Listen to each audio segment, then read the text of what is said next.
Bom, galerinha, vamos dar sequência aqui no nosso conteúdo, né?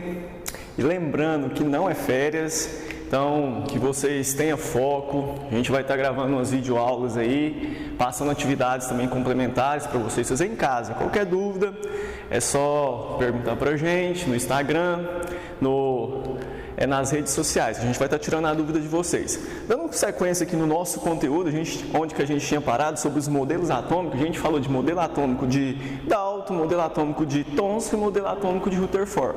Falou também das partes das semelhanças atômicas. Hoje a gente vai dar sequência aqui falando dos modelos atômicos de Bohr. Bom, relembrando aqui um pouco, quando a gente falou do modelo atômico de Rutherford, ele queria saber se a esfera era mesmo maciça. O que ele fez? Ele concluiu duas regiões. A primeira região a gente chamou o quê? De núcleo. Lembrando que o modelo atômico de Rutherford era conhecido como um sistema solar, ou, simplificando, um sistema planetário. O que ele fez? Essas duas regiões. A primeira região, ele denominou que o núcleo era pequeno e também era o quê? Denso. A segunda região, ele denominou a eletrosfera. Só que qual que foi a conclusão de Rutherford? Se o núcleo era muito pequeno e muito denso, a gente tinha prótons e nêutrons. E na minha eletrosfera eu tinha os elétrons. Então, o que o Bohr percebeu? Que os elétrons que estavam ali na eletrosfera, eles giravam até se chocar com o núcleo. Então, o modelo atômico de Bohr foi para reorganizar mais um pouco sobre o modelo atômico de Rutherford. Aqui eu tenho um núcleo e tenho as minhas órbitas. O que Bohr percebeu? Que cada órbita dessa aqui tem uma energia. Essa minha energia, a mesma energia que tem para a minha primeira órbita, vai ser para a segunda, para a terceira, quarta, quinta, sexta e sétima. Então ele percebeu que os elétrons estariam o quê? Girando em torno do meu núcleo. Só que esses elétrons não perdiam e nem absorviam o quê? Energia. Lembra lá no modelo atômico de Rutherford? Os elétrons giravam até se chocar com o núcleo. No modelo atômico de Bohr, esses elétrons aqui que estão em cada órbita estacionária, eles não perdem e nem ganham energia. Pessoal, cada órbita dessa aqui tem uma energia, ou seja, é chamada de órbita estacionária. Concorda comigo que no núcleo até a minha última órbita aqui, a energia está o quê? Crescendo. Então, qual que é a conclusão que a gente chega? Quanto mais distante do núcleo, maior vai ser a minha energia. Beleza? Pessoal, só que o que Bohr fez? Ele estudou parte dos espectros descontínuos. O elétron que está na minha primeira órbita, ele pode saltar para outra órbita, uma órbita mais energética. Mas para ele saltar para uma órbita mais energética, a gente vai ter que fornecer o quê? Energia. Então, se eu forneço energia aqui, para esse elétron, concorda comigo que ele pode pular para outra órbita? Sim, quando eu estou fornecendo energia, ele está fazendo o quê? O salto quanto? Só que esse elétron que partiu de uma órbita menos energética para uma órbita mais energética, ele vai ter que voltar para sua órbita de origem. Quando esse elétron aqui volta para sua órbita de origem, ele libera o quê? Libera fóton. E lembrando, com a mesma quantidade de energia. Então, modelo atômico de Bohr. O elétron ele dá o salto quanto para uma órbita mais energética, ou seja, eu estou fornecendo energia, só que ele volta para a sua órbita de origem, liberando o quê? Fóton. Lembrando que ele libera fóton, libera o quê? Presença de luz. Beleza? Então, o que ele determinou, Bohr? Que cada órbita dessa aqui, que era permitida por elétron, ele chamou de nível de energia. Então, eu tenho 7 níveis de energia. Então, aqui eu tenho 7 níveis de energia. Esses 7 níveis de energia também pode ser chamado de camadas eletrônicas. Se eu tenho 7 níveis de energia, eu também vou ter quantas camadas eletrônicas? 7 camadas eletrônicas. Camadas K, L, M, N, O, P e Q. Se a gente for colocar ali no modelinho dele, então eu tenho camada K, L, M, N, O, P e Q. Então, o que Bohr fez? Eu tenho 7 níveis de energia e 7 camadas eletrônicas. Beleza, só que o trabalho de Bohr despertou o interesse de vários cientistas estudando partes de espectros descontínuos. Um deles foi um cara chamado Summerfield, lá no ano de 1916. O que ele percebeu? Que cada órbita, ou seja, cada raia dessas órbitas aqui, ó, era na verdade um conjunto de raias muito fina. Então, o que ele supôs, Summerfield? Que os níveis de energia poderiam ser também o que? Denominado subnível. Então, quando a gente fala em subnível, a gente está falando de um cara chamado Summerfield. Subnível, coloquei aqui ordem crescente de energia. A gente tem 4 subníveis aqui: subnível S, P, D e F. Agora, quando eu falar para vocês em parte de subnível, a gente vai falar desses 4 subníveis agora: S, P, D e F. Pessoal, cada subnível desse aqui tem um número máximo de elétrons. Mas se a gente for olhar aqui, qual subnível aqui é o mais energético? O subnível mais energético, concorda comigo que é o subnível F? Então, o subnível F, em ordem crescente de energia, é o subnível que? Mais energético. Relembrando, subnível, eu tenho subnível S, P, D e F. Eu tenho um número máximo de elétrons que cada subnível suporta. Por exemplo, o subnível S só suporta 2 elétrons. O subnível P só suporta 6 elétrons. O subnível D suporta 10 elétrons. E o subnível F suporta quantos elétrons? 14. Então, qual que é a conclusão aqui? A gente não pode colocar 3 elétrons no subnível S. Por quê? Ele suporta um número máximo de elétrons. Então, o subnível S só suporta 2 elétrons. E esse subnível aqui, ó, ele vai apresentar a mesma quantidade de energia. Agora vem um cara chamado de Linus Pauling. A gente tem famoso diagrama de Linus Pauling, ou seja, a distribuição eletrônica. Pessoal, Bohr não falou que eu tenho 7 níveis de energia? Eu tenho também 7 camadas eletrônicas. Então eu coloquei aqui, ó, 7 níveis de energia e 7 camadas eletrônicas. Como que funciona essa parte do diagrama de Linus Pauling? Ou seja, a tal da distribuição eletrônica. Primeiro, eu tenho o nível 1, depois o nível 2, o 3, o 4, o 5, o 6 e o 7. Beleza? 7 níveis, 7 camadas eletrônicas. Só que cada subnível aqui suporta uma quantidade X de elétrons. Por exemplo, o subnível S só suporta 2. Qual que era a conclusão aqui? O que Summerfield percebeu? Se o nível 1 ele pode suportar quantos subnível? Somente 1. O nível 2 suporta quantos subníveis? 2. O nível 3 suporta quantos? 3. O nível 4 suporta quanto? 4. E assim sucessivamente. Então, se a gente for fazer aqui o diagrama de Linus Pauling, primeiro começa 1S2, 2S2, 2P6, 3S2, 3P6, 3D10, 4S2, 4P6, 4D10, 4F14. Depois para o nível 5, 5S2, 5P6, 5D10, 5F14.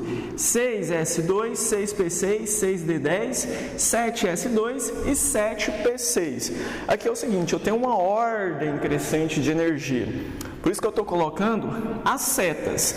Primeiro, se a gente for começar aqui, ó, eu vou começar pelo nível 1, que é 1S2, depois eu vou passar para qual? Para 2S2. Do 2S2 eu não posso passar para o 3S2, porque eu estou fazendo em ordem crescente de energia. Então, do 2S2 eu vim para o 2P6, olha a seta, o sentido da seta, do 2P6 para o 3S2. Do 3S2, o sentido da seta, eu vou para qual? Para o 3P6 e para o 4S2. Um exemplo aqui, fiz a distribuição, parou no 4S2. Qual que é o mais energético? O mais energético vai ser quem? Vai ser o 4S2. Por quê, professor? A gente começou no 1S2, 2S2, 2P6, 3S2, 3P6 e parou em qual? No 4S2. Então, 4S2 é o mais energético, ou seja, eu parei no nível 4, na camada N. Depois a gente vai treinar uns exercícios aqui que eu coloquei para vocês entenderem essa parte de distribuição eletrônica. Pessoal, cada camada dessa aqui, ó, se são 7 camadas, cada camada suporta uma quantidade de elétrons. Por exemplo, a camada K suporta quantos elétrons? Somente 2. A camada L eu tenho 2s2, 2p6. Só que eu tenho quantos elétrons na camada L? 2 com 6, 8. Então a camada L suporta 8 elétrons. A camada M suporta quantos? 10, 16, 18. Então, a camada M suporta 18 elétrons. Professor, na camada M eu posso colocar 20, 30 elétrons? Não, ela só suporta uma quantidade X de elétrons. Suporta quantos? 18. A camada N suporta 32 elétrons. A camada O suporta 32. A camada P suporta 18. E a camada Q suporta quantos? 8. Então, não esquece. Cada camada dessa aqui suporta uma quantidade também X de elétrons. E relembrando, se a gente for olhar aqui, ó, na distribuição eletrônica, a gente parou em qual aqui? Parou no 7p6. Então, qual que é a conclusão? Quem que é o mais energético? Vai ser o 7p6, o último que a gente fez aqui, a distribuição eletrônica de Linus Pauling. Então, eu coloquei aqui, ó, 3 exemplos para a gente treinar a parte de distribuição eletrônica. Bom, então, bora aqui treinar uns exercícios aqui, um exemplo que eu coloquei da distribuição eletrônica. Pessoal, relembrando, isso aqui é um átomo neutro? Sim. Tem alguma carga aqui, um cátion, um ânion? Não, então esse aqui é um átomo neutro. Professor, o que é um átomo neutro? Um átomo neutro, pessoal, a quantidade de próton vai ser igual à quantidade de elétron.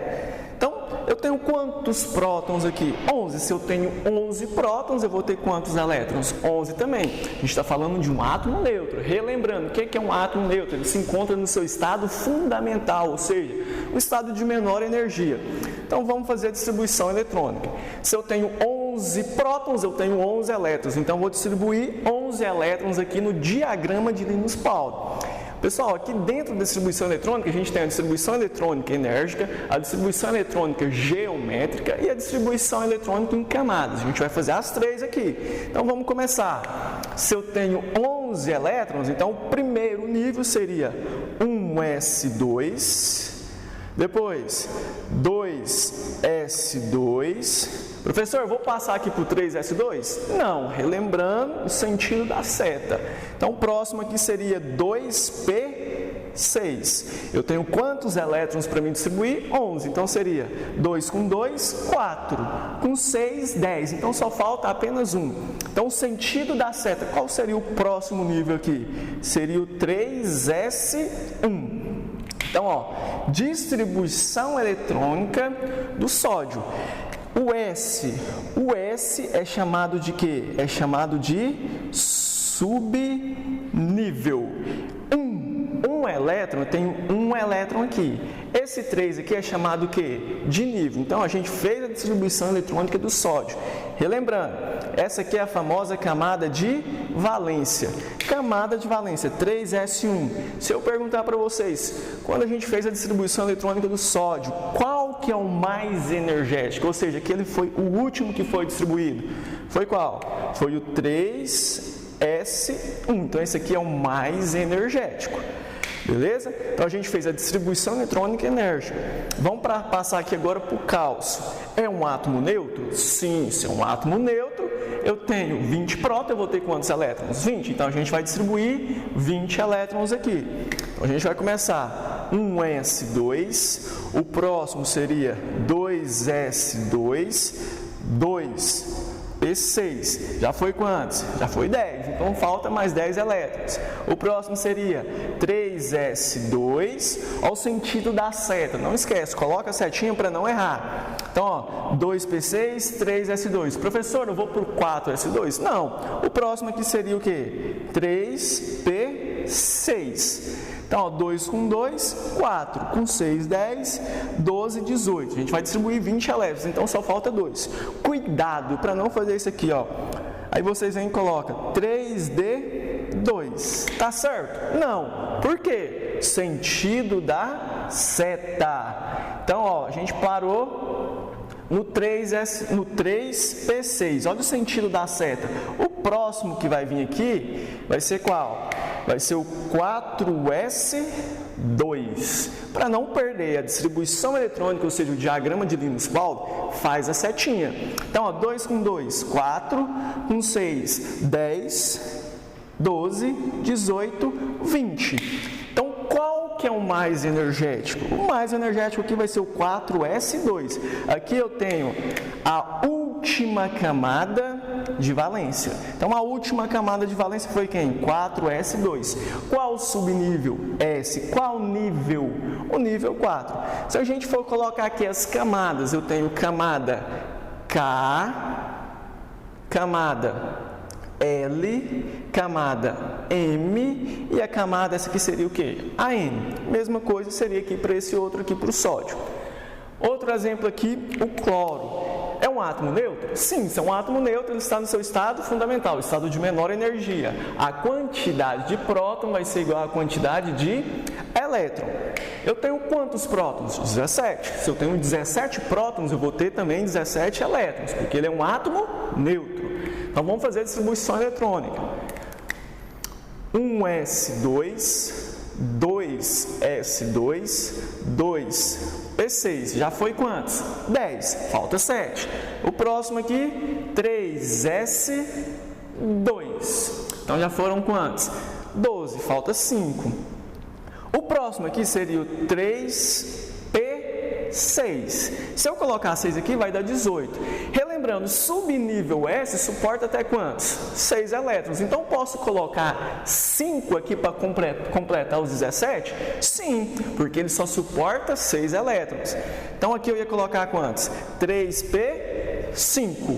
Então, ó, 2, 4, 10, 12, 17. Então, a gente fez a distribuição eletrônica do elemento químico que? Cloro. Pessoal, última camada de valência. A última camada de valência é 3S2, 3P6. Agora vem a pergunta X. Aqui parou sempre em 4S2 e 3S1, que era aquele mais energético. Qual que foi o último que eu coloquei aqui? O último foi 3P5. Então, quem que é o mais energético aqui? É o 3P5. Beleza? Distribuição eletrônica enérgica. Se a gente for fazer a distribuição eletrônica geométrica. A geométrica é o seguinte, pessoal. A gente vai pegar por nível. Se a gente for colocar aqui, ó, do cloro, o primeiro nível vai ser quem? 1S2. Aí, para não ficar perdido, porque quando a gente fala em distribuição eletrônica geométrica, a gente está falando em nível de energia. 1S2, o próximo seria o quê? 2S2, está falando em nível, cuidado, geométrica. O próximo, 2P6. O outro, 3S2 e aqui 3P5. Distribuição eletrônica enérgica, distribuição eletrônica geométrica. Então, não esqueça, a distribuição eletrônica geométrica a gente fala em nível. A última aqui, distribuição, seria a distribuição por camada. As camadas eletrônicas. Então, ó, se a gente for colocar aqui, eu tenho a camada K, a camada L e a camada M. Então, camada K, distribuição eletrônica por camadas. Eu tenho quantos elétrons? 2. Qual seria a outra aqui? A camada L. Camada L tem quantos elétrons? 2. Com 6, 8. E a última seria a camada o quê? M. A camada M tem quantos? 2 com 5, 7. Então, eu tenho, ó, distribuição enérgica, distribuição geométrica que vem por nível e distribuição eletrônica por camada. Por camada, a gente conta quantos elétrons tem em cada camada.